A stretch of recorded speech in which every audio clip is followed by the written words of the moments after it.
It's been an interesting week. We were told when we were starting the week that we were going to be taking up a couple of immigration bills. And before we could even get that started, we were met with a firestorm, this absolute outrage about children being separated from their children being separated from their parents.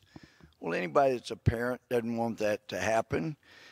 Even though, as a felony judge in Texas, I know I watched it happen constantly. It happens every day in our country. It is heartbreaking, but it happens every day all over the country when any person in the United States commits a crime and is taken to jail. I watched it happen over and over in my courtroom. Your heart breaks for those children. You can't let the children go with the parent to jail. Sometimes there's somebody else to take care of them.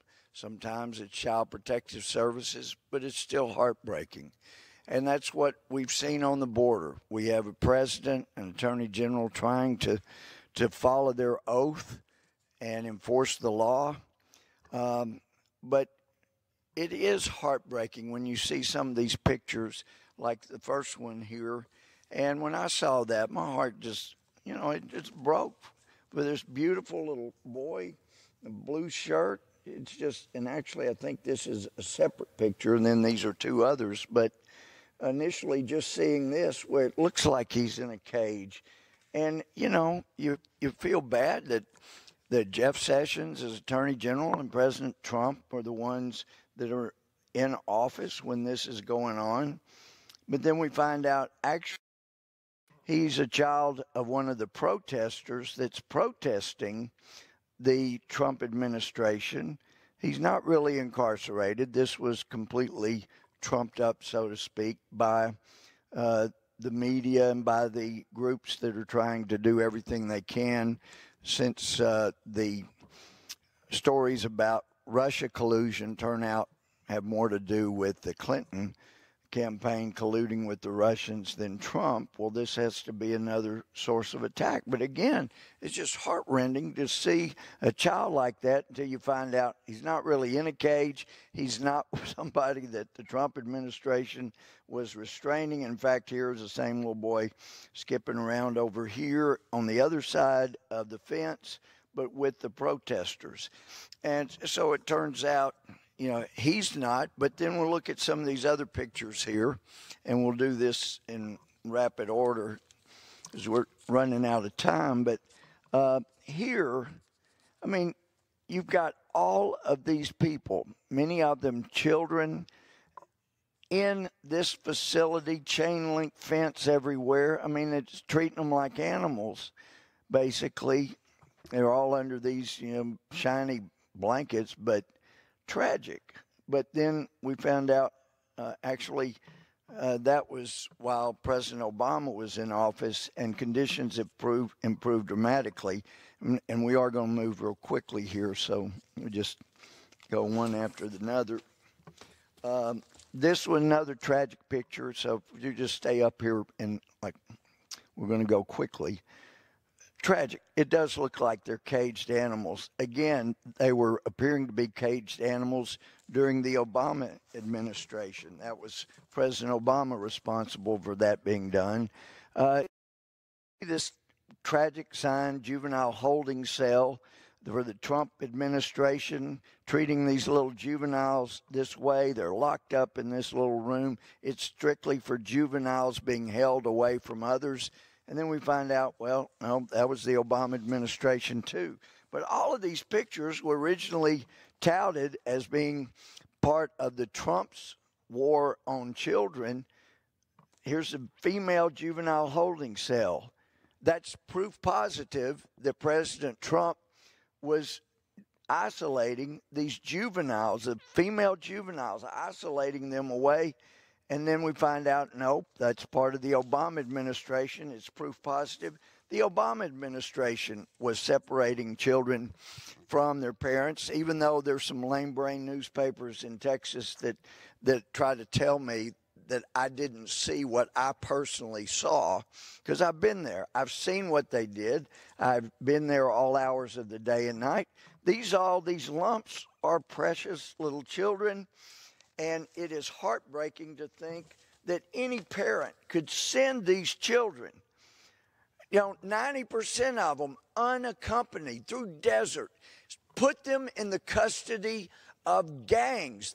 These horrible gangs are the ones the drug cartels use normally as coyotes to bring these precious people across tragic circumstances, horrendous circumstances. And yet that was all going on. All of this tragic stuff was happening without one single word from Hollywood about the tragedy that President Obama was causing.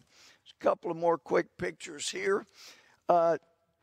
Again, these were portrayed initially as being proof of the horrors of the Trump administration. Turns out these were all under the Obama administration. We'll just leave that one there. All of these little silver lumps turn out, most of them are children. All of them are people under there.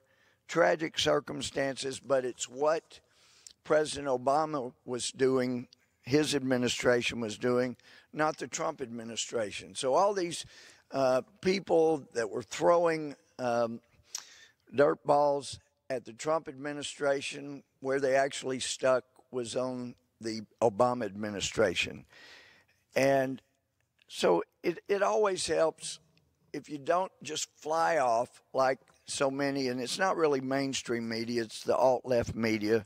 Once they were the mainstream media, now the alt-left media, but they're covering for the Obama administration, trying to make the Trump administration look horrendous, when what the Trump administration has done has been far more caring and supportive of the children than the facilities that I saw during the Obama administration. They've got a lot better facilities they're using now, and the ones I'm particularly familiar with was down in South Texas. That's where I'd spent so much time during the Obama administration since President Trump's been in office.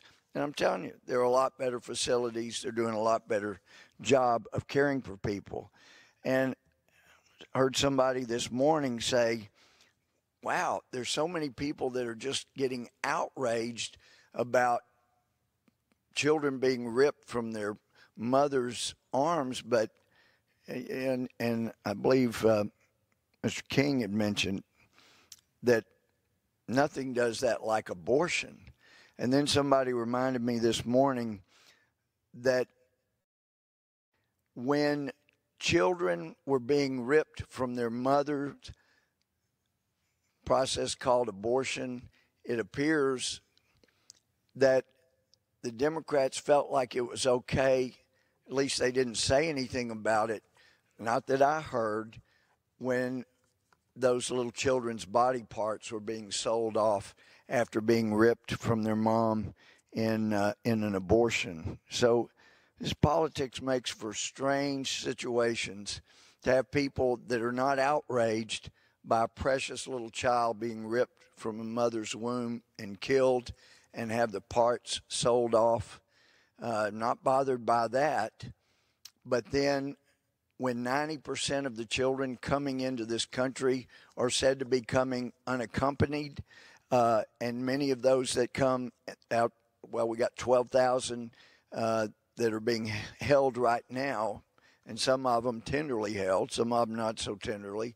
But when you've got nearly 40% of them are males, teenage age, and potentially part of gangs, or subject to being recruited into gangs, it's not the precious little child that is often being portrayed by the alt-left media.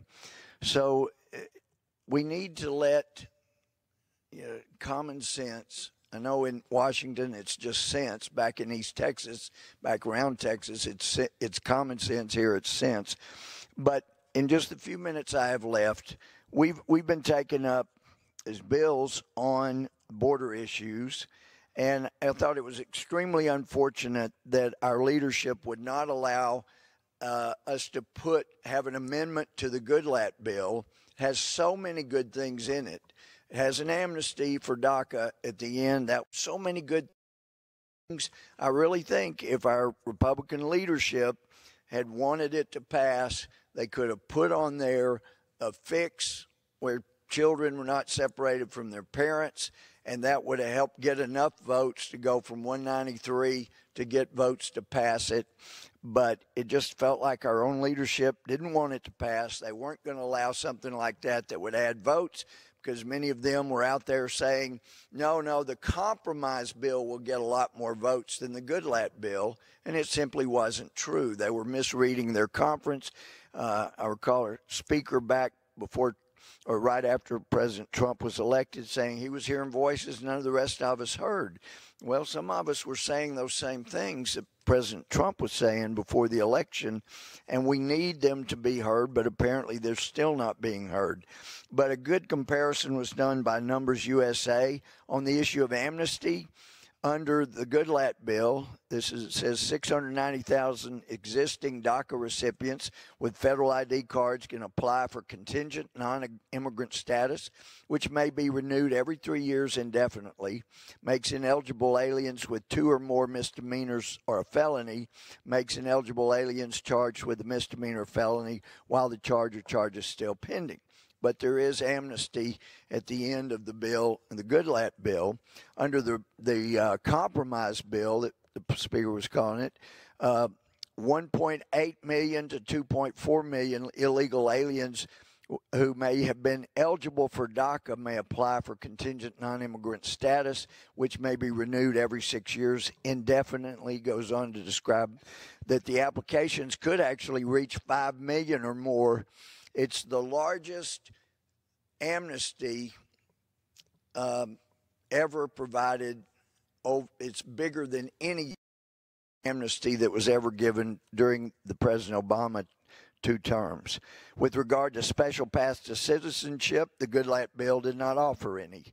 But there was, under the so-called compromise bill, it created a merit-based green card category for a path to citizenship, and then had tens of thousands of green cards that would be available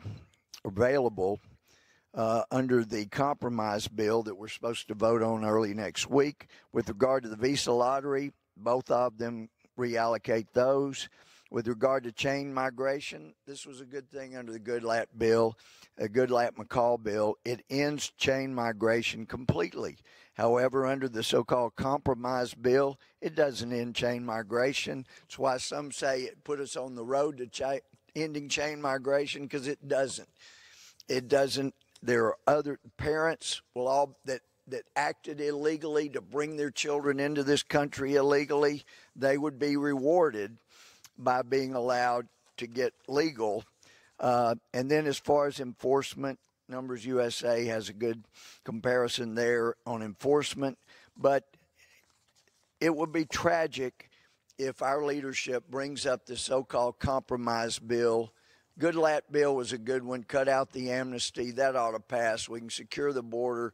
We can save this republic, and God will bless us and enable us to help these countries that are in trouble.